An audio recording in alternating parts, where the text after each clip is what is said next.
I was raised Catholic, and like many Christian denominations, confirmation is a tradition and more or less a requirement for strengthening your faith.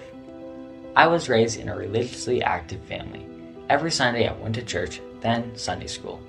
And since I was homeschooled till I was 8, I was taught even more about my faith than most other Catholic kids around my age.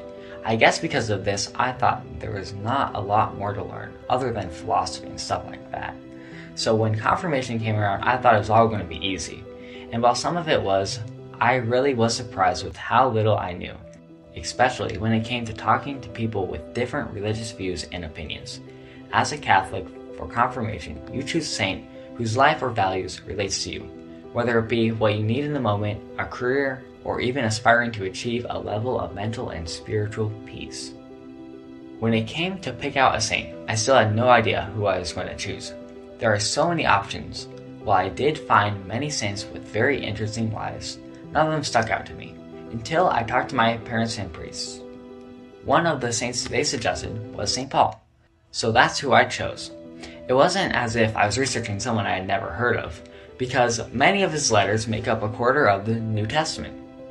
He persecuted Christians because many Jews considered what the Christians taught and believed was blasphemy, until he had a miraculous encounter with God.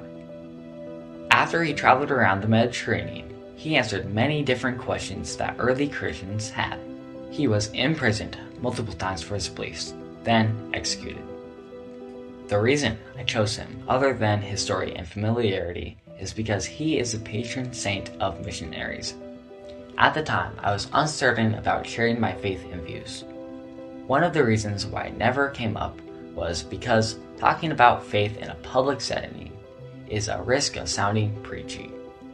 But through the process of preparing and learning for confirmation, you are expected to ask questions and have more than a surface level understanding of the faith, which really helped me more than I had originally thought. There is so much more to my faith than I could ever learn in one lifetime. It might seem a little discouraging, but it's the opposite for me. Any question I have, someone else has had, and they thought to write an answer. Through learning about St. Paul, I am more confident in talking about being Catholic and what I believe.